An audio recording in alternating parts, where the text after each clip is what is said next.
Reviews బాగా వస్తే collections బాగా కలెక్షన్స్ బాగా వస్తే రివ్యూస్ బాగా అని చెప్పేసి I don't believe in that అండి. ఎందుకు తెలుసా?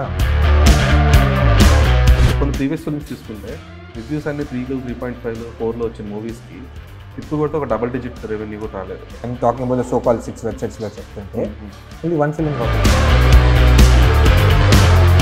ఈ మూవీ విషయంలో your lucky enough to have Nivetha Thomas because she is the driving force of the film since the start అనమాట. ఆ మూవీని ఆ రేంజ్ లో పుష్ చేసిన ఓన్లీ హీరోయిన్ నివేతా థామస్. ఆవిడ ఉండడం వల్ల మీకు మార్కెటింగ్ వరకు ఎంతవరకు యూజ్ అయింది, యాజ్ ఎ యాక్ట్రెస్ ఎంతవరకు వెళ్తాయి? ఫస్ట్ టైం ఏం నమ్మామో ఇప్పుడు రిలీజ్ అయ్యే రోజు కూడా అదే నమ్ముదాం, అదే పాయింట్లో ఉన్నాం. That's the reason for me Rana help. Rana పేరేయడం వల్లే కన్ను పడింది, కన్ను పట్టడం వల్లే సినిమా చూస్తారు. నేను రానా కన్నా ముందు నేను ఈ సినిమాకి తీసుకెళ్ళినా. జై జై జై హే అనే సినిమా ఓటీటీలో ఒక బ్లాక్ బస్టర్ ఫిలిం, ఇలా already successful, that Telugu dub available ఉంది.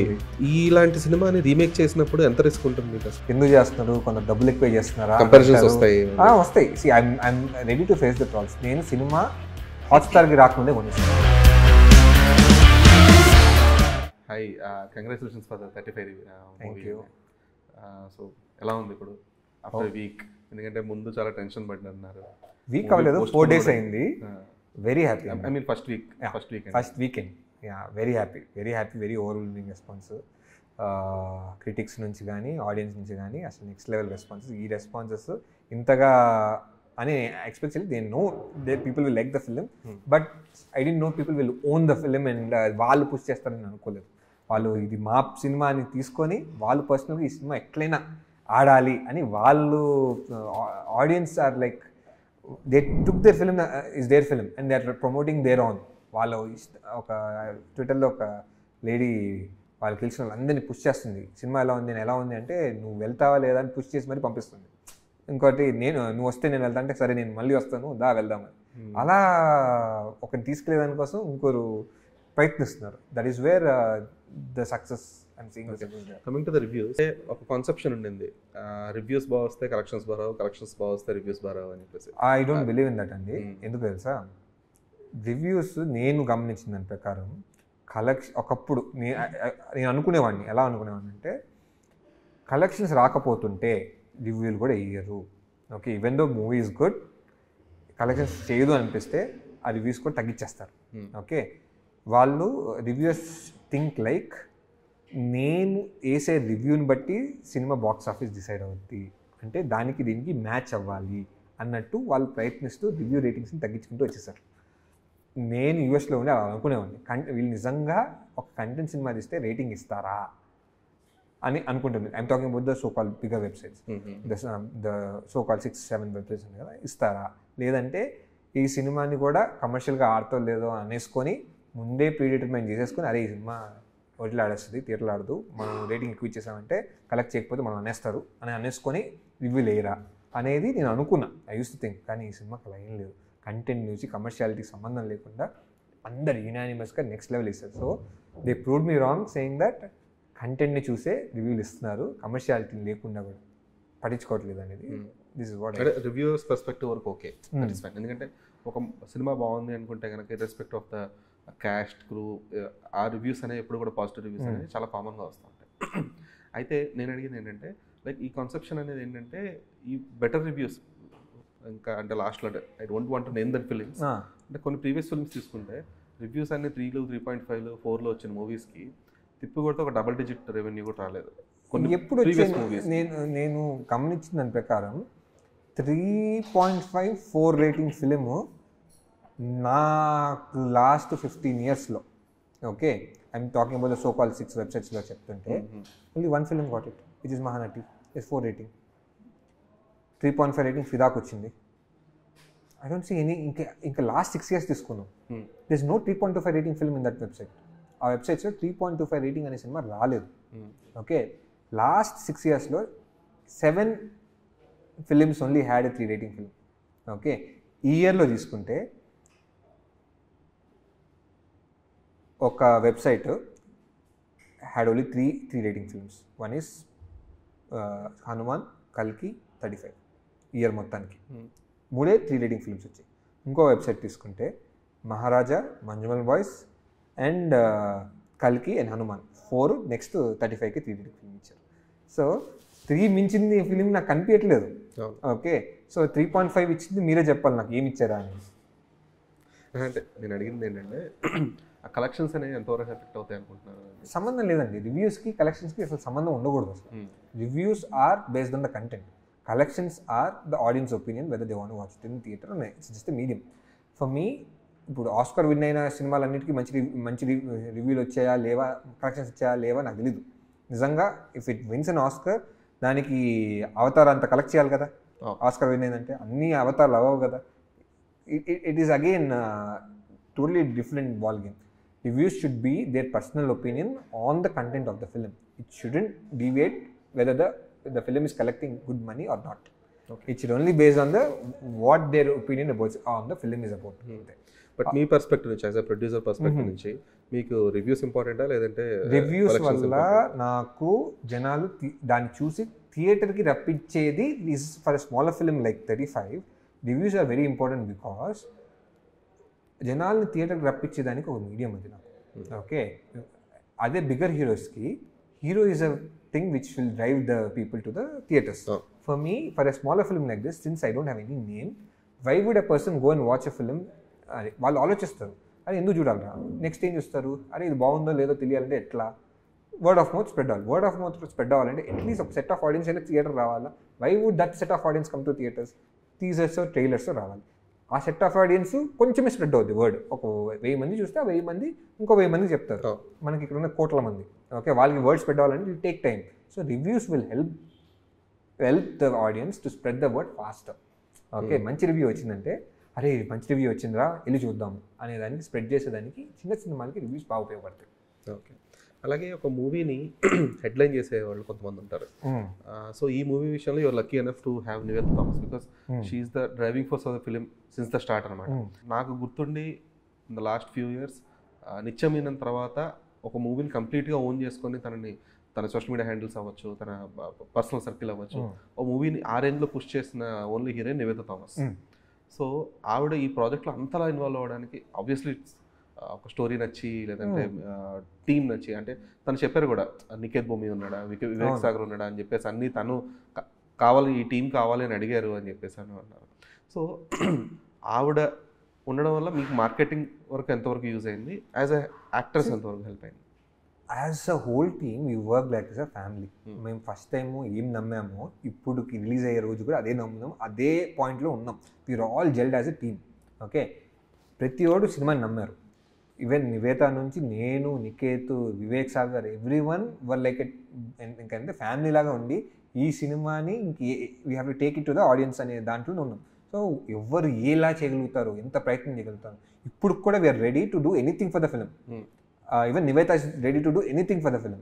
Okay, director is ready to do anything for the film. మేము ఏం మాట్లాడుకున్నా కూడా మాకు సినిమా గురించే వస్తుంది కాన్వర్జేషన్. అవుట్ సైడ్ వెళ్ళదు ఏదున్నా కూడా. ఇప్పుడు if I go out also a theatre ఏంటి సినిమా గురించే మాట్లాడుకుంటాం. సో ఇంతలా కనెక్ట్ అయ్యింది ఏంటి అని, it's because that film success it self, audience ఇంతగా రియాక్ట్ అవుతున్నారు కాబట్టి మాకు ఇంకా బూస్టప్ ఇస్తూ ఉంది. We have to even push it more, when we have to push it harder.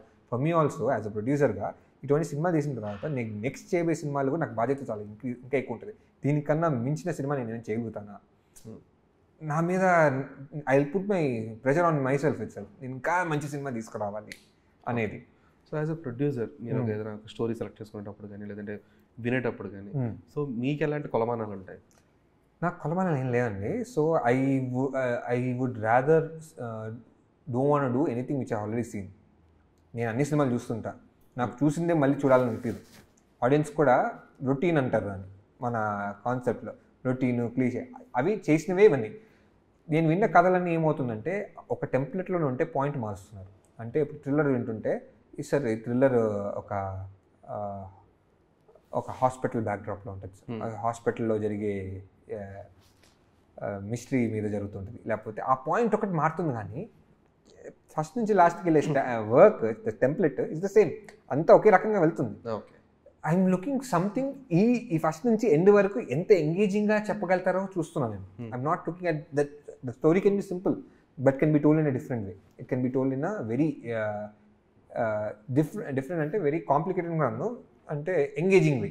ఒక మంచి స్క్రీన్ ప్లేతో ఎంగేజ్ చేసుకుంటూ వెళ్తే I feel the film success will be if you can engage any kind of story, ఆడియన్స్ని థియేటర్లో కూర్చొని engage చేయగలిగితే that film is successful. It can be any story. Okay, it can be a simple story. If you see the Maharaja film, it's a simple story in a straight path. The screenplay what it makes it different. ఆ screenplay లాంటి కథలు ఇందులో కూడా if you see the story it's very simple story. Okay, కానీ the way it's written, the way it has so many layers underneath it, చాలా లేయర్లు ఉంటాయి, చాలా రిలేషన్స్ని టచ్ చేసుకుంటూ వెళ్తాం. The way it unfolds, setup పే ఆఫ్స్కి, ఓకే, స్టార్టింగ్లో ఇచ్చే సెటప్స్ ఫస్ట్ హాఫ్లో, సెకండ్ హాఫ్ పే ఆఫ్స్కి, క్యారెక్టర్ ఆర్క్స్కి, ఇదంతా కలిపితేనే సినిమా. ఇవన్నీ పర్ఫెక్ట్గా సెట్ అయితేనే నాకు అది ఇమీడియట్గా ఎస్ చెప్పగలిగే కదా, లేకపోతే I will keep finding out అరే ఈ ఇష్యూ ఉంది, ఇష్యూ ఉంది. So it's very tough for me to judge. నేను మిస్టేక్స్ చేస్తున్నా, పర్లేదు తర్వాత చూసుకుందాంలే అని. ఈసారి నుంచి ఇంకా తర్వాత చూసుకునేది లేదు. I have the only chance, I will do what ever the films 100% confident అయితేనే చేస్తాను. ఇఫ్ ఐఎమ్ సో 35 లాంటి అంత కాన్ఫిడెంట్ ఫిల్మ్ నా చేతిలో పడితే మోన డూ. బట్ మీరు చెప్తున్న ఈ పే ఆఫ్స్ కానీ లేదంటే క్యారెక్టర్ ఆర్క్స్ కానీ ఇవన్నీ కూడా you can't judge it with a single sitting are I can judge it అండి. I was able to judge it on a single sitting. నాకు సింగిల్ టైంలోనే నేను జడ్జ్ చేయగలిగా. నేను ఒకసారి విన్నా కథని, ఫస్ట్ టైం విన్న వెరీ ఎండ్ అయిన వెంటనే I'm said I'm gonna do this.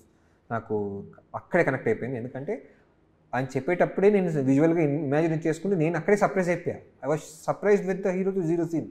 అది నేను ఆన్సర్ ఏమి ఇస్తాడు, ఎలా చెప్తాడు అన్న ఆలోచనలో ఈ సర్ప్రైజ్ మీ విత్ దట్. అట్లనే there are surprising elements which ఈ కాన్స్టెంట్లీ అరే ఈ క్యారెక్టర్ లాస్ట్లో రాజా ప్రజల క్యారెక్టర్ ఉంటుంది, క్యాష్ మానిటర్, ఆయన వచ్చి రాయనియన్ సార్ కష్టపడి చదువుకున్నాడు, కాపీ కొట్టమన్నా నో అన్నాడు అనేది. దట్ ఆన్ పేపరే వర్కౌట్ అయింది నాకు. నేను అక్కడే హై ఫీల్ అయ్యా. అక్కడే థియేటర్లో అందరు అరుపులు వస్తాయని నేను అక్కడే గెస్ట్ చేయగలిగా. నేను అప్పుడే అనుకున్నాను ఇది థియేటర్లో విజిల్ వేసే సీను అని నేను స్టోరీ వినేటప్పుడే చెప్పేశాను. ఓకే, వీపు విరగొట్టేస్తానని చెప్పేసినప్పుడు కూడా విజిల్స్ పడతాయి, అది ఆన్ పేపర్లోనే చెప్పాను నేను. ఇది విజిల్ పడితే సీన్, ఇది ఒక మాస్ హీరోకి పడాల్సిన సీన్ ఇక్కడ పడింది అనే ఫీలింగ్. అది స్టోరీలో అంత బాగా రాసుకున్నాడు, అంత క్లారిటీగా రాసుకున్న వాళ్ళు వస్తే it will be easy for me to judge. That's what I am saying. So అంటే అందరూ కూడా ఇట్లాగా రాసుకోరు. అంటే ఇప్పుడు if you want make a film, if I was the director, I would be so much prepared to go to a producer like this. Like Nandu ఎంత prepare అయ్యి వచ్చాడో, I would expect the same preparation from any other person to come to a producer. Half prepared ga unte even cinema ga half prepared ga avudani nenu anukunta. So when you only get one opportunity, neeku aa one opportunity lo nee producer ni impress cheyali. You give your 100% out, put your 100% effort on writing. needi ade 100% ante aa producer ga ade 100% ani namutaru. అది producer కి ఆ point of time నచ్చచ్చు, నచ్చకపోవచ్చు. Okay, because he's in a very different mindset. నేను ఇలాంటి కథలు ఎత్తకట్లేదు అనే పాయింట్లో ఉంటుంది. ఆ పాయింట్ ఆఫ్ టైంలో ఈజ్ నాట్ వర్కింగ్. బట్ ఆయన కథ తప్పు కాకపోవచ్చు. Okay, he made is and at least you put you 100% there. Sir నాకు లైన్ ఉంది, లైన్ చెప్పాలనుకుంటున్నాను, okay that's is fine, but you need to have continuation actor. Okay, ఈ line next ఏంటి అనగానే సార్ రాసుకొని రావాలి, which is not a right way. అప్పటికి ఇంకా ప్రొడ్యూసర్ నువ్వు రాకు. When you have a bound script ready, you have all your time. ఎందుకంటే డెబ్యూటెన్సే కదా వచ్చేది నాకు. ఐ కాంట్ గో ఆఫ్టర్ పెద్ద డైరెక్టర్స్ దగ్గర నేను వెళ్ళట్లేదు. నా దగ్గరకు వచ్చి డెబ్యూటెన్స్ వస్తూ ఉంటారు. వాళ్ళు రాసుకునేటప్పుడు how well they are prepared. Okay, ఎంత బాగా ప్రిపేర్ అయ్యి వచ్చారు. ఓకే, వాళ్ళకి ఎంత క్లారిటీ ఉంది ఆన్ ద సబ్జెక్ట్, ఎంత నీట్గా డీటెయిల్గా న్యూయాన్సెస్తో రాసుకున్నారు, ఎంత డిఫరెంట్గా రాసుకున్నారు అనేది నేను చూస్తుంటాను. ద రైటింగ్లో మనకు అర్థమైపోద్ది హౌ వెల్ ఇట్స్ రిటర్న్ అనేది. అండ్ నెక్స్ట్ థింగ్ వచ్చి when they are able to narrate the whole film within 2 minutes, వాళ్ళు కథని 2 నిమిషాల్లో చెప్పగలిగితే, వాడు ఏం చేయాలనుకున్నాడు 2 నిమిషాల్లో చెప్పగలిగితే, I feel he can narrate 2 hour story. 2 నిమిషాలు వాడు ఏం చెప్దాం అనుకున్నాడో చెప్పగలగాలి. So there is something called 2-minute pictures in యూఎస్లో. ఆ 2 minutesలో నువ్వు ఇంప్రెస్ చేయగలిగితే ప్రొడ్యూసర్ని, ఆ producer will give you a chance to listen to the full script. We not able to impress a producer. కొందరు ఏమంటే నా screenplay based film sir, మీరు మొత్తం వినాలని. Even it's a screen play based film, ఆ screen ప్లేనే నువ్వు 2 minutesలో ఎలా కుదిసి ప్రొడ్యూసర్ని impress చేస్తావో చేయగలిగితే, వీళ్ళు only give you 2 minutes sometimes. ఆ 2 minutesలో వాడికి అది నచ్చాలి, అందులో ఏదో ఒక పాయింట్ నచ్చాలి. ఆ పాయింట్ వల్ల విల్ మూవ్ ఫార్వర్డ్. బట్ ఈ 2 minutes లాగ్ లైన్స్ వల్ల, 2 minutes బాండ్ స్క్రిప్ట్స్ ఉంది, లాగ్ లైన్స్ అంటాం. సో ఈ 2 minutes లాగ్ లైన్స్లో చెప్పగలిగే కథకి 2.5 hours చెప్పగలిగే కథకి there might be lot of అంటే సీన్ కంపోజిషన్స్ అయి ఉండొచ్చు, లేదంటే the way they narrate the story అయి ఉండొచ్చు, చాలా డిఫరెన్సెస్ ఉంటాయి. సో ఏదన్నా ఒక స్టోరీని మీరు 2 minutesలో జడ్జ్ చేసింది రాంగ్ అయ్యి 2.5 hours విన్న తర్వాత అదే లేదు he narrated better in proper narration అని అనిపించి అట్లా అయితే ఒకవేళ ఏం చేస్తారు? See, it may happen also. కానీ you need to end up liking that point first కదా. It is the first layer of defense. మనకి 1000 కథలు వస్తుంటాయి, అన్ని 1000 కథలు మొత్తం 2 hours నరేషన్ వినలేదు. సో యూ షుడ్ ఆల్వేస్, ఇప్పుడు నువ్వు థియేటర్కి వెళ్ళాలంటే 2 minutes ట్రైలర్ చూస్తావు, 2 minutes టీజరే చూస్తావు. అవి చూడకుండా వెళ్ళం కదా. It's the same thing. Okay, మనకు ఆ ట్రైలర్ టీజర్ ఇంప్రెస్ అయితే మనం సినిమాకి వెళ్తాం. ద సేమ్ వే ఆ లాగ్ లైన్ సినాప్సిస్ ఇంప్రెస్ అయితేనే మనం సినిమా మొత్తం కథ వింటాం. As simple as it. Okay. And ఇప్పుడు కొంతమంది directors like how Nani does, Nani ఏం చేస్తారంటే కొంత బడ్జెట్ ఇచ్చి డెమో ఫిల్మ్లో షూట్ చేసి రమ్మని చెప్పంటారు డైరెక్టర్స్కి. సో అలాగే మీరు కూడా అలా ఏమైనా ప్రాసెస్ ఫాలో అవుతారా? నేను అవుదాము అనేది నాకేమీ అనిపించలేదు. If the person has clarity on the paper, that's easier to shoot. ఆయన పేపర్ మీదే క్లారిటీ లేకపోతే will be confused on set also. So my work is always a pre planning. నేను షూట్కి వెళ్ళకముందు నేను డైరెక్టర్తో కూర్చొని దాని మీద ఎక్కువ కాన్సన్ట్రేట్ చేసుకుంటా. ఆ ప్లానింగ్ ఆఫ్ ద షూట్ కానీ, లేకపోతే ప్లానింగ్ ఆన్ ద స్క్రిప్ట్ కానీ, స్క్రిప్ట్ డాక్టరింగ్ కానీ, స్క్రిప్ట్ ఎడిటింగ్ కానీ. ఓకే, ఎడిటింగ్ అంటే సినిమా షూట్ చేసిన తర్వాత ఎడిట్ చేస్తాను, నాకు స్క్రిప్ట్లోనే ఎడిట్ చేసుకుంటాను నేను. ఎందుకంటే for me number of days in the shoot I can have the luxury to give number of extra days. మీ లగ్జరీకి నేను ఇవ్వలేను, because I don't have that much of money to keep improvising on set. మీ నేర్చుకునే దానికోసం నేను డబ్బులు పెట్టలేను. So ఆ జాగ్రత్త నేను స్క్రిప్ట్ లెవెల్లో తీసుకుంటాను. If I'm listening to the script it self, నేను ఆలోచిస్తుంటాను, అదే ఇది నాకు బోర్ కొడుతుంది, వై ఈజ్ దిస్ నీడెడ్, ఇది తీసేసి ఇంకా రకంగా ఏమైనా రాసుకోవచ్చు. అక్కడే ఏదున్నా నా ఫైట్ అంతా అక్కడే ఉంటుంది. ఒకసారి షూట్కి వెళ్ళిన తర్వాత నేను ఇక్కడ కనిపించను. I will only watch the film after the entire film is done. అప్పుడు మళ్ళీ నేను వస్తా. షూట్ అంతా కంప్లీట్ అయ్యి ఒక ఎడిట్ లాక్ అయిపోయిన తర్వాత I last them to even put a sound design there. That is when I watch a film, I will be the first audience of the film. నాకు అది తెలుసు, కానీ నేను ఏం విజువల్గా నేను ఒకటి ఊహించుకున్నాను, కథ స్క్రీన్ మీద అది వచ్చింది. ఇఫ్ ఐఎమ్ ద ఫస్ట్ ఆడియన్, నాకు నచ్చింది అనుకో, ఐ ఫీల్ ఓకే దీన్ని ఇంకా బెటర్ చేయొచ్చండి, I go for reshoot also. Reshoot అనేది తప్పేం లేదు అసలు, it's betterment of your product ఉంది. ఓకే, నిజంగా if I feel something is not right, I have an opportunity to go back and reshoot couple of aspects in the film and come back. మనం మధ్యలోనే వెళ్ళి గెలికామనుకోండి, అయినా confuse అయ్యి, సెట్లో confuse అయ్యి, ఏం చేస్తున్నాం తెలియక, సో ఇది all mistake. So I always give freedom in the shoot, I take care. So నాది రిలీజ్ షూట్కి ముందు షూట్కి తర్వాతే ఉంటుంది నేను ఎక్కువ చేసేది. ఓకే, ఇప్పుడు నేను తరుణ్ భాస్కర్ ఈశ్వరబ్బా సినిమా చేస్తున్నాను, నేనేం చేయలేదు, ఏదన్నా నేను నాదంతా రీమేక్. నాకు కథ తెలుసు, అంతా తెలుసు. నేను షూట్కి ముందు ఏం చేంజెస్ చేశాను దాని మీద కూర్చున్నా. షూట్ అంతా నాకు సంబంధం లేదు, నేను పట్టించుకోలేదు. వాట్ అంటే క్రియేటివ్ ఆస్పెక్ట్లో పట్టించుకోలేదు. From the production point of view I know what location ఏంటి అవన్నీ తెలుసు, అవన్నీ పట్టించుకున్నాను. ఐ డెంట్ సీ ద ఎలా వస్తుంది ఏంటి నేను చూడలేదు. Once the edit is lock, that's when I saw. ఇంకా నేను చూడలేదు సినిమా, అది I see it once the edit is. But as you mention, అంటే ఇప్పుడు ఈ సినిమా గురించి మెన్షన్ చేశారు కాబట్టి అడుగుతున్నాను. అంటే ఈ జై జై జై హే అనే సినిమా ఓటీటీలో ఒక బ్లాక్ బస్టర్ ఫిల్మ్, పర్టికులర్లీ హాట్స్టార్లో రిలీజ్ అయిన తర్వాత specific husband and wife fight సీక్వెన్స్కి కానీ, ఆ ఇంటర్వల్ బ్లాక్ కానీ, అంటే అది చూడని వాళ్ళు లేరు అని చెప్పేయచ్చు, బేసిక్గా ఒక స్టేట్మెంట్లో పాస్ చేయొచ్చు. సో ఇలా ఆల్రెడీ సక్సెస్ఫుల్, దట్టు తెలుగు డబ్బు అవైలబుల్ ఉంది. ఇలాంటి సినిమాని రీమేక్ చేసినప్పుడు ఎంత రిస్క్ ఉంటుంది మీకు? అసలు చాలా రిస్క్ ఉంటుందండి. I get trolls also, I'm prepared for that.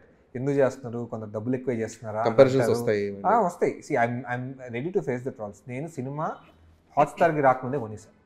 I bought it before the release of their film also in Malayalam. Okay, మరి ఎందుకంటే తెలుగు డబ్ వర్షన్ ఎందుకు రిలీజ్ అయింది? అది ఇట్స్ నాట్ నా కంట్రోల్ కదా. నేను ట్రై చేశాను, తెలుగు రైట్స్ మీరు తీసుకున్నాను, నేను కొనేసాను. కొనిన తర్వాత వాళ్ళు హాట్స్టార్కి అమ్ముకున్నారు. రిలీజ్ అయిన తర్వాత వాళ్ళకి అమ్మారు హాట్స్టార్కి. హాట్స్టార్ వాళ్ళు అన్ని లాంగ్వేజ్ ఇస్తే కానీ వాళ్ళు ప్రైజ్ ఇన్ అన్నారు. I try to stop it.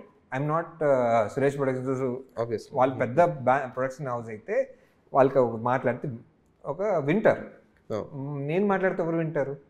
No one will care. So వాళ్ళు రిలీజ్ చేశారు. So I already pay the money and bought the remake rights. అది నేనేమనుకున్నా అంటే అప్పటికి ఆల్రెడీ సెటప్ అయిపోయింది, అంతా రెడీగా ఉన్నాం. వచ్చిన తర్వాత it was a jolt for me, అది తెలుగులో వచ్చింది. కానీ అది సినీ ఫైల్స్ సోషల్ మీడియా వాళ్ళ వరకు వెళ్ళింది. ఇంకా there are so many people who didn't watch the film. మనం ఏమలా అనుకుంటాం అంటే అందరు చూస్తారు అనుకుంటుంటాం, కానీ it's only a set of audience. సినిమా వాళ్ళు రీల్స్లో ఉన్న వాళ్ళు రీల్స్లో ఆ ఫైట్ని చూశారు కానీ సినిమా చూడలేదు. Okay, for me that is one thing where I thought this film Telugu వాళ్ళు అందరూ చూడాలి. ఇది కూడా this is also very good కథ పరంగా it's very good film. Okay, if you make it well, it's also women centric kind of film. It has an entertainment, it is a commercial film, entertaining and commercial film. Okay, so నేనేమనుకున్నా అంటే this has an opportunity to work well in the BC centres. So అందుకని మేము దాన్ని కొంచెం tweak చేసి Godavari backdrop పెట్టి BC centre ఆడియన్స్లో కొంచెం Masih look ఇచ్చుకుంటూ వచ్చాం సినిమాకి. Because A centre audience have already watch the film. So I shouldn't cater my multiplex audience there. I should cater my BC center audience there. కొంచెం మాసియర్ లుక్ ఇచ్చి తరుణ్కి ఒక different ఇది ఇచ్చి అడాప్టేషన్ కొంచెం అడాప్ట్ చేసుకొని మార్చి కథ is will be the same, the sequences will be different, the compositions will be different, dialects insertion గాని ఇవన్నీ, yeah, that will be different. So కొంచెం మార్చుకొని మన తెలుగు వాళ్ళకి తగ్గట్టు we did it. I think నేను కథ చదివినప్పుడు all the changes in their bed I heard, I was satisfied with that. సినిమా ఎలా వచ్చిందో నేను చూడాలి. Okay, so how profitable are your previous ventures అండి? లైక్ తిమ్మరుసు గాని అద్భుతం గాని. లాస్లో ఉన్నానండి, లాస్ ఉంది. Neck to neck break even అవుతూ కొన్ని సినిమాలు ప్రాఫిట్ వస్తూ కొన్ని సినిమాలు లాస్ వస్తూ ప్రాఫిట్ వస్తూ ఉన్నాయి.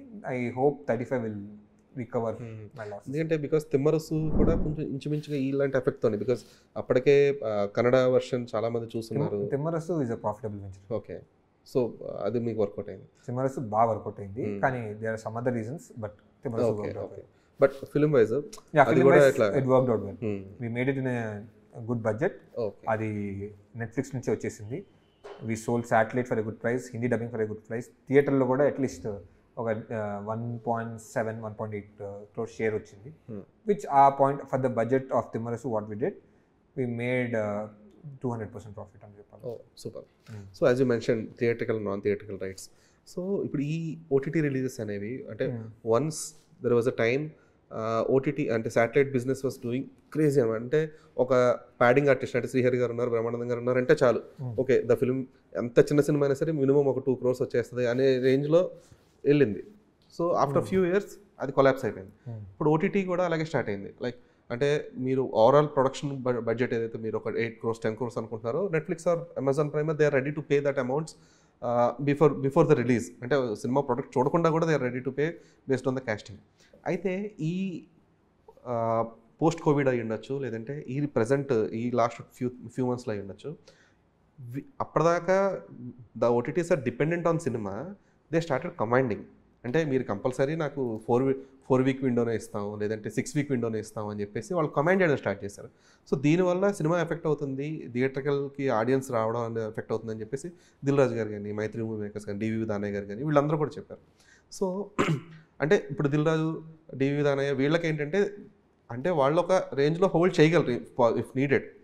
బట్ మీది వచ్చేటప్పటికి ఇప్పుడు మీరు ఆహాకి సెల్ చేశారు. సో బట్ ప్రీవియస్లీ నెట్ఫ్లిక్స్ వీటితో డీల్ చేసినప్పుడు సో మీరు కూడా ఇలాంటి ఈ 3 week విండో 4 week విండో దాని గురించి ఏమన్నా రప్చర్స్ ఏమైనా వచ్చాయా?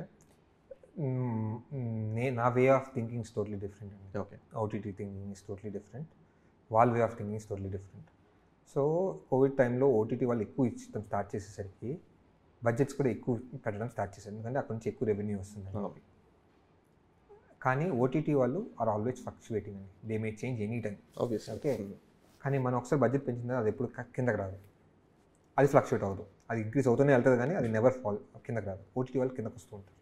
సో దానివల్ల ఏమైపోయిందంటే ప్రొడ్యూసర్స్ అనే వాళ్ళకి నెక్స్ట్ ఫిలిం స్టార్ట్ చేసేటప్పుడు వాళ్ళకి ఇంత వస్తుంది, ఒక నెంబర్ వస్తుంది అని ముందు సినిమా ఇంత నెంబర్కి కొన్నారు, మనం ఆ నెంబర్ అనుకొని మన బడ్జెట్ అనుకొని దాన్ని ఇంక్రీజ్ చేసుకుని వెళ్తారు, which is a wrong strategy. ఆ కాంబినేషన్ సెట్ చేసినాం. ఓకే, నెక్స్ట్ ఆ సినిమా రిలీజ్కి వచ్చే టైంకి 1 year అయిపోద్ది స్పాన్. అయిపోయిన తర్వాత ఓటీటీలో వాళ్ళకి ఆ ఎఫెక్ట్ పడిపోయి ఉంటుంది. ఆ ప్రీవియస్ ఫిలిం వర్కౌట్ అవ్వకపోవచ్చు, ఎఫెక్ట్ పడి ఉంటుంది. అది ఈ సినిమా మీద ఓటీటీలో ఒక ఎక్స్ నెంబర్ వద్దాం అనుకున్న టైంకి అదేమో బాగా పడిపోయి 50% కన్నా తక్కువ వస్తుంది. మనమేమో బడ్జెట్ ఏమో ఇంక్రీజ్ చేసి ఓటీటీ వాళ్ళు ఇస్తారనుకొని ఇంక్రీజ్ చేసుకుంటూ వెళ్ళిపోయారు. ఓకే, సో దానివల్ల ఇండస్ట్రీలో చాలా రిపుల్ ఎఫెక్ట్స్ వచ్చాయి. ఓకే, నా ఓటీటీ వాళ్ళు ఎందుకు డిమాండ్ చేస్తున్నారు అంటే మనము అలా ఇంక్రీజ్ చేసుకుంటూ వెళ్ళాం, మన కంట్రోల్ నుంచి వాళ్ళ కంట్రోల్ మనం ఇచ్చేస్తాం లిటరల్గా. మనం we should always think. Recently they mention it's getting back to normal అంటే అది కూడా నేను చెప్తాను. It's all based on supply demand అండి. ఓకే, ఓటీటీ వాళ్ళు డిమాండ్ ఎప్పుడు స్టార్ట్ చేస్తారంటే మన దగ్గర సప్లై ఎక్కువ ఉన్నప్పుడు, మన దగ్గర చాలా కంటెంట్ ఉంది, వాళ్ళకి ఓవర్వెల్మింగ్ కంటెంట్ ఉంది, వాళ్ళు they are picking up what they need. Okay, Covid టైంలో అరే ఓటీటీలు కొనేస్తున్నాయి కదా అని, there so many producers started making films. అరే ఏదైనా ఉంది వాళ్ళు కొనేస్తారు కదా ఓటీటీ, ఈవెన్ డైరెక్టర్లు కూడా ఓటీటీ ఉంది, ఇది ఇంత ప్రైస్ వచ్చేస్తుంది. నిజంగా ఏం లేదు అక్కడ, అంత మాయ. కొనేస్తారని చెప్పి మాయ చేసి చేసేస్తున్నారు కూర్చొని. అక్కడ ఓటీటీ వాళ్ళకి ఇయర్కి ఒక 16 సినిమాలు 15 సినిమాలు ఉంటాయి, కానీ మనం ఒక్కొక్క ఓటీటీ అన్నీ కలుపుకున్న 60 సినిమాలు కొంటారు. మనం మాత్రం 400 సినిమాలు చేస్తున్నాం, 500 సినిమాలు చేస్తున్నాం. మిగతా 340 50 400 సినిమాలు ఏమైపోతున్నాయి? ఓటీలు అవ్వట్లేదు అవి. They not happening. OTTs are not happening for the other films. So అది ఇప్పుడు కొత్త బిజినెస్ ఏంటంటే పేపర్ వ్యూ బిజినెస్ అని పెడేస్తుంది. సో ఏ ఆప్షన్ లేకపోతే ఇంకా ఏదో ఎంత వచ్చినా హ్యాపీయే అన్న ఫీలింగ్కి లాస్ట్ ప్రొడ్యూసర్ రిలీజ్ అయితే చాలు అనే దానికి వచ్చేస్తుంది. వచ్చేసిన తర్వాత పెట్టేసాం అవేం వెనక్కి రావు, ఎంతో ఒకటి పేపర్లో పెడతాం, ఎంత వస్తే అంత తీసుకున్నాం, అలా సాటిస్ఫై అవుతున్నారు. అది మెల్లమెల్లగా సప్లై తగ్గుతుంది. సప్లై తగ్గే కొద్దీ ఏమవుతుంది, ఓటీటీ వాళ్ళకి కావాల్సి వస్తుంది. అండ్ సప్లైలో కూడా వీళ్ళు ఏం చేస్తారంటే ప్రొడ్యూసర్స్ కాంబినేషన్ సెట్ చేసుకొని ఓటీటీకి అమ్మేస్తున్నాం కదా అని కాంబినేషన్ సెట్ అయితే చాలు, కథ ఏంటి అని సంబంధం లేకుండా పోయింది. వాళ్ళకి అది వర్కౌట్ అవ్వట్లేదు. అక్కడ వర్కౌట్ అవ్వకపోయేసరికి వాళ్ళు కూడా దాన్ని ఇంకా అరే మాకు వర్కౌట్ కావట్లేదు, ఎక్కువ మీరు ఇష్టమైన ప్రైజులు పెట్టేస్తున్నారు, ఇష్టమైన చేసుకుంటున్నారు, అవి వచ్చి మమ్మల్ని కొనమంటే ఎట్లా, మేము కొనలేము అంత ప్రైజులు పెట్టి, మాకు వర్కౌట్ అవ్వట్లేదు, మీరు మంచి సినిమాలు తీయండి, మీరు మంచి సినిమాలు తీసి నాకు ఇస్తే రిలీజ్ అయిన తర్వాత ఎక్కువ ఇచ్చే కొనుక్కుంటాను, హిట్ కొట్టండి, హిట్ కొట్టిన తర్వాత రిలీజ్ అయితే మీరు ముందు దానికన్నా ఎక్కువ ఇచ్చి తీసుకుంటాను అంటున్నారు. ఇప్పుడు అక్కడికి వచ్చేసారు. వాళ్ళు మాకు సినిమా చూపించండి, మాకు నచ్చితే మేము తీసుకుంటాం అనే స్టేజ్కి వచ్చారు ఇప్పుడు. ఎందుకంటే మనమే అలవాటు చేసాం అది మరి. ఓకే, సో ఇప్పుడు మనం ఎలా ఆలోచించాలి అంటే we should go back to the olden days అండి. ఏంటంటే మనం కంటెంట్ని డబ్బులు పెట్టేటప్పుడు ఫలానా హీరో అని మనకు సంబంధం లేకుండా థియేటర్లో మనం పెట్టే మనీ థియేటర్లో మనం రికవర్ అవ్వగలుగుతామంటేనే వెళ్ళండి. OTT market should always be a bonus. Okay, పెద్ద హీరోస్కి always has a OTT market which I don't deny even now. వాళ్ళకి మార్కెట్ ఉంది, తీసేసుకుంటారు. Talking about smaller films like us are little bigger 15 crore films, 20 crore films, that is where the OTT affected. ఆ ఫిల్మ్స్కి effect అయినాయి. ఇప్పుడు నాలాంటి వాళ్ళకి నేను కంటెంట్ నమ్ముకొని అయితే కంటెంట్ బాగుంటే ఓటీటీ వాడు కొనుక్కుంటాడు. ఓకే, కానీ ఆ ఓటీటీ వాడు వాళ్ళ కళ్ళు మన మీద పడాలి. ఆ కన్ను మన మీద పడేటట్టు చేసేయడం is the toughest job for our things. If we have a right content in hand, OTT will always buy the films. So నాకంటూ ఇప్పుడు that's the reason for me Rana help it. Rana పేరేయడం వల్లే కన్ను పడింది, కన్ను పట్టడం వల్లే సినిమా చూస్తారు. నేను రానా కన్నా ముందు నేను ఈ సినిమాకి తీసుకెళ్ళినా no one was interested to even watch my film. Okay, వాళ్ళకి మన 100లో వాళ్ళకి మనది ఒక సినిమాని, ఆ 100లో ఒక సినిమా చూడాలంటే వాళ్ళకి కష్టం. ఇదే సినిమా చూడాలి వాళ్ళకి. They are so many films are coming to them. ఈ సినిమాని ఎందుకు చూడాలి, ఈ సినిమానే వర్కౌట్ అవుతుంది వాళ్ళకి తెలియదు.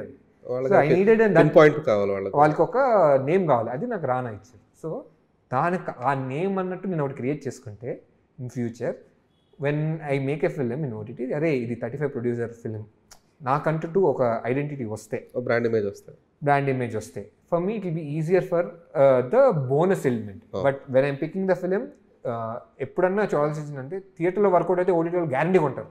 There is no doubt in it. Okay, you also concentrate on the theatrical revenue only. మర్చిపోండి ఓటీటీ గురించి. నువ్వు థియేటర్లో సక్సెస్ కొట్టు, ఓటీటీలో కొంటారు. That will be profit margin. If you think in that way it will work. Okay, so మా last question అంటే ఈ డిస్ట్రిబ్యూషన్ వ్యవస్థ అనేది ఒక 30-40 years బ్యాక్ ఉన్న డిస్ట్రిబ్యూషన్ వ్యవస్థ వేరు. అప్పట్లో సినిమా ప్రొడ్యూసర్స్ కూర్చోబెట్టి డిస్ట్రిబ్యూటర్స్కి సినిమా చూపించి ఇక ఫలానా ఇది ఉంది సినిమాలో చూడండి అని చెప్పేసి అయింది. ఒక 20 years బ్యాక్ వచ్చేటప్పటికి మొత్తం మూవీ కాకుండా స్నిప్పెట్స్ చూపించి ఇవ్వండి ఈ సినిమాలో ఈ హైలైట్ సీక్వెన్స్ ఇది ఉంది, సో ఇది మీకు డ్రైవింగ్ ఫోర్స్ ఇలా అని చెప్పేసి. ఆ తర్వాత వచ్చేటప్పుడు ఓన్లీ టీజర్స్ ట్రైలర్స్ చూపించి, ఇప్పుడు జనరల్ ఆడియన్స్ ఎలా అయితే మనం థియేటర్కి రమ్మంటున్నామో సేమ్ అలాగే డిస్ట్రిబ్యూటర్స్ని కూడా. సో ఈ లెవెల్స్ వల్ల ఏదంటే ఫుల్ మూవీ చూపించే దగ్గర నుంచి 20 minutes స్పెట్స్ దగ్గర నుంచి ట్రైలర్స్ దాకా ఇలా వచ్చి ఒక కొన్ని సినిమాలకి అయితే అసలు టీజర్స్ ట్రైలర్స్ కూడా చూపించకుండానే ముందే అమ్మేస్తున్నారు, just showcase in the combinations. So ఈ డిస్ట్రిబ్యూషన్ వ్యవస్థ అనేది కొంచెం ఎఫెక్ట్ అయింది దానివల్ల. అంటే కొంతమంది భారీగా నష్టపోయిన వాళ్ళు ఉన్నారు, కొంతమంది decent which are making decent figures but they are not happy with the distribution process happening. So as a ఒక చిన్న సినిమా ప్రొడ్యూసర్గా మీరు వాళ్ళది అప్రోచ్ అయినప్పుడు వాళ్ళ నుంచి మీ వాళ్ళు మీకు ఎలా రెస్పాండ్ అవుతారు? అంటే సార్ ఓకే మీ సినిమా మేము తీసేసుకుంటామని చెప్పేసి ఇమీడియట్గా ఉంటారా, లేదంటే లేదు sir these are the things అని మీకు ఏమైనా ఎక్స్ట్రా రూల్స్ అండ్ రెగ్యులేషన్స్ ఏమైనా ఎక్స్ట్రా చెప్తారా, ఏంటి అసలు ఎలా ఉంటుంది? అది ఫ్యాక్ట్ చెప్పాలంటే చిన్న సినిమాలకి డిస్ట్రిబ్యూటర్స్ లేరండి. మాకు ఆ బిజినెస్ తెలీదు. మా సినిమా మేమే రిలీజ్ చేసుకోవాలి, వచ్చే డబ్బులు మాకే వస్తాయి, as simple as it. So we're their own distributors అంతే. Okay, we need a person who can release our film. Like ఇప్పుడు ఎస్పీ ఎలా రిలీజ్ చేస్తుందో వీ నీడ్ దట్ పర్సన్ అంతే. మా సినిమాని వచ్చి కొని డబ్బులు ఇచ్చి కొనే అంత సీన్ ఏరియా వైస్ డిస్ట్రిబ్యూషన్స్ అనేది ఐ నెవర్ హ్యాడ్ ఇట్. ఎవరు కొనలేదు కూడా నా సినిమాలు. నేను అమ్మేదాన్ని కూడా నేను ట్రై కూడా చేయలేదు, ఎందుకంటే ఐ డోంట్ నో ఆ సైడ్ ఆఫ్ బిజినెస్ నాకు జరగలేదు. Only happens for the bigger films. చిన్న సినిమాలకి డిస్ట్రిబ్యూటర్ అనేవాడు లేడు. ఓకే, నేను సినిమా చూపించినా కూడా, ఈ సినిమా ముందు చూపించినా కూడా they don't know how to judge the film. అర్థం లేదో వాళ్ళకే తెలియదు, థియేటర్లో జనాలు వస్తారు లేదో వాళ్ళకే తెలియదు. If someone would have come and given me a prize, I would have given them. వాళ్ళకి తెలీదు whether this film will work or not. So how can వాళ్ళ మీద భారం ఎందుకు వేసేస్తాను నేను? I will take my own risk కదా. So smaller films producer has to only take the own risk. ఎవరో వచ్చి నిన్ను సేవ్ చేసేస్తారు అని అనేది నువ్వు ఆన్ స్క్రిప్ట్ సెలెక్ట్ చేసుకునేటప్పుడు నువ్వు సేవ్ అయ్యలేదో అప్పుడే తెలిసిపోవాలి. ఇంకా if the film doesn't do well you need to take loss. నీ లాస్ని వేరే వాళ్ళ మీద రుద్దైతే కరెక్ట్ కాదు. సో చేసిన 4-5 మూవీస్కి బాగా పండిపోయారు మీరు లెక్కన. ఏమండి, ఐ డోంట్ నో. నేను చేసిన చిన్నయ్యే కాబట్టి నాకు ఆ వరకు ఉన్న నాలెడ్జ్ నేను షేర్ చేసుకుంటున్నా. Okay okay. So all the best Srujan. Thank you అండి. మోర్ ఆఫ్ ఇన్సైట్స్ కొంచెం ఇవన్నీ తెలిసినవి, ఎందుకంటే చాలా మంది తెలియదు ఎలా అప్రోచ్ అవ్వాలి ఏంటి అంతా కూడా. So if someone wants to approach you, ఎవరైనా కొత్త డైరెక్టర్స్ ఎవరైనా టీమ్ మిమ్మల్ని అప్రోచ్ అవ్వాలంటే ఏంటి? ఇట్స్ ఈజీ అండి. నేను ఇన్స్టాలో మెసేజ్ పెట్టినా నేను రిప్లై ఇస్తాను. కానీ ఇప్పుడు ఏంటంటే if I'm making a film I will be concentrating on that film. ఆ టైంలో నేను కథలు వినట్లేదు, సో నా రిప్లై రాకపోవచ్చు. Okay, if I'm willing to listen to I will get back to you. Okay, if I have a line up నాకు next మిమ్మల్ని ఎవరైనా అప్రోచ్ అవ్వాలంటే అదర్ దాన్ ఇన్స్టా ఏదో మీకు పిచ్ డెక్స్ పంపించాలన్నా my email is there, my phone number is there, I'm readily available. ఎవరు చేసినా నేను నార్మల్గా నన్ను ట్యాగ్ చేసి అడిగినా కూడా నేను రిప్లై ఇస్తాను. Okay, very easily available. Okay, ఇండస్ట్రీలో ఎవరైనా అడిగినా కూడా నా నెంబర్ ఇచ్చేస్తారు. ఐ విల్ సే ఎవరైనా నాకు మేనేజర్ ఎవరు లేరు, డైరెక్ట్ నేనే. I'm very easily available to anyone. Even email అడిగినా కూడా నేను పెట్టేస్తూ ఉంటాను. You can send the pitch text to me. కానీ దానికి రిప్లై వస్తుందా లేదా it will take time. I will have చాలా ఉంటాయి కదా. నేను ఫర్ ఎగ్జాంపుల్ నెక్స్ట్ ఇయర్ మొత్తం నాకు I have films to do. ఆ సినిమాలు కంప్లీట్ చేసుకునే దానికి కరెక్ట్ కాదండి. ఎందుకంటే నేను వింటున్నాను అంటే వాళ్ళు ఎక్స్పెక్ట్ చేస్తున్నారు, వాళ్ళ టైంకి వాల్యూ ఇస్తున్నానని. నేను వింటున్నానంటే వాళ్ళు ఎక్స్పెక్ట్ నేను సినిమా చేస్తాననే హోప్తో వాళ్ళు వస్తాను. నేను ఆల్రెడీ ఫిల్ అయిపోయిన తర్వాత వినడం ఎందుకండి? ఐఎమ్ నాట్ లిస్నింగ్ కరెంట్లీ అని అనేస్తాను ఇంకా. ఎందుకంటే నాకు already have a films accessible. The reason why I listen couple of things is నేను ఏమైనా ఇలాంటి సినిమాలు మిస్ అవ్వకూడదు అనే పాయింట్ మీద last to send synopsis, which is synopsis tag లైన్లో పిచ్ టెక్లోనే అబ్బాయి అమ్మ ఇది చేయాల్సిందే అని అనిపించింది అనుకో, అప్పుడు I listen to the story. That is how I do it.